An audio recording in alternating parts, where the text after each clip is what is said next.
Hello, everyone. It is Wendy, and I am back from the holidays. Not quite recovered, but I am definitely back.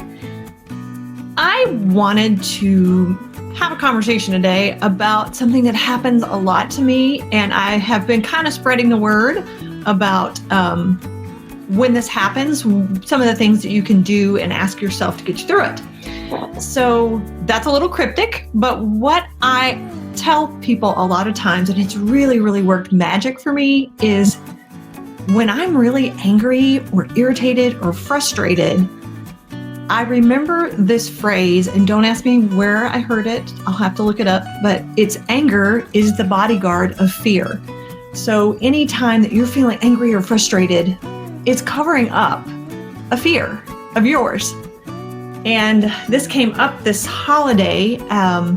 My daughter has been sick since before Christmas, and she's been running a fever, and we checked her for strep and it was negative, and then it was positive, and her tonsils are just swollen and she's miserable and she's in tears about half the time because, as you can imagine, when you're in constant pain and there's no relief from it, you get worn down and beat down.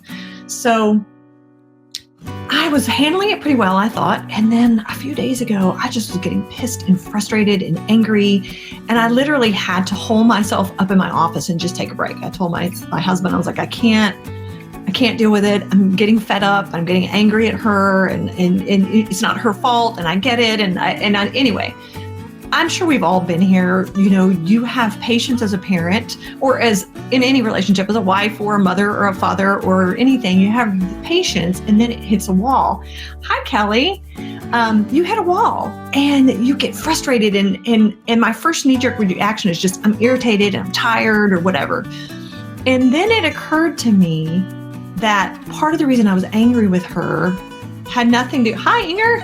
I had nothing to do with her, obviously, right? Because my reactions are my reactions. But I realized why I was angry and frustrated is that I was so stinking helpless. I couldn't help her fix it. I couldn't help her feel better. Hey, JPS, long time no see.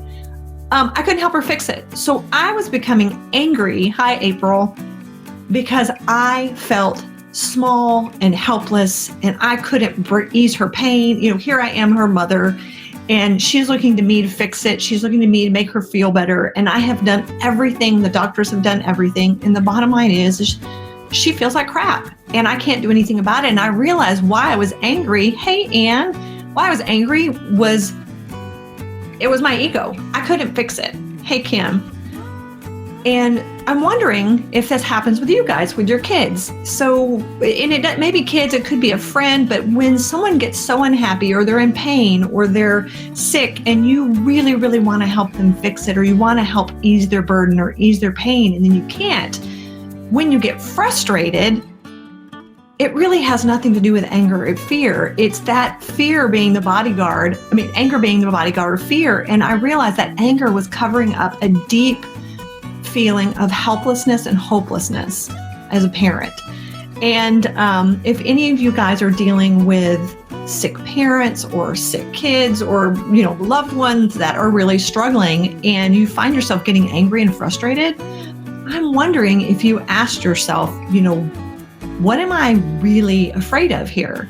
Is it that I'm just pissed off on them, on my last nerve with them? Or is it because I feel helpless and that I can't ease the pain that I so greatly want to? So I just wanted to get on here today to do that because, she's still at home. We still really don't have a answer.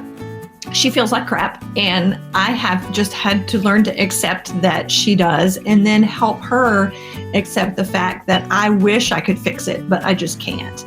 And right now all we can hope for is a diagnosis. We figure out, and maybe this new antibiotic will work.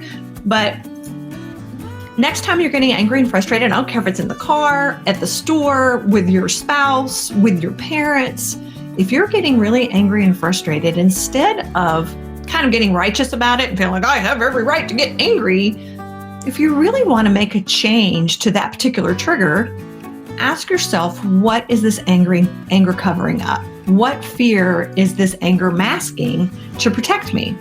Because sometimes we don't want to dig in there and figure out what we're really afraid of. And I realize one of my biggest fears as a parent is being completely helpless with my kids, and that can be on the emotional end, the financial end, when they go off and they're on their own, but really just figuring out what I can truly own as my own, and me understanding that I was feeling helpless helped me get through it. Recognizing it, uncovering it helped me get through it. So I'm sure a lot of us are going to be dealing with illness the next few months. It's flu season, it's cedar fever season. So next time you're getting frustrated and angry, whether it be with the doctor, the pharmacist, your kiddo, or whatever, ask yourself what you're really afraid of instead of what you're angry at. So that's a little 2 cents this week. I am going to go back to my Florence Nightingale mode and help her out. And we're just been kind of trying to keep her happy and comfortable, which has not been the easiest. But I hope this helps you guys, and I'll talk to y'all next week. Thanks. Bye.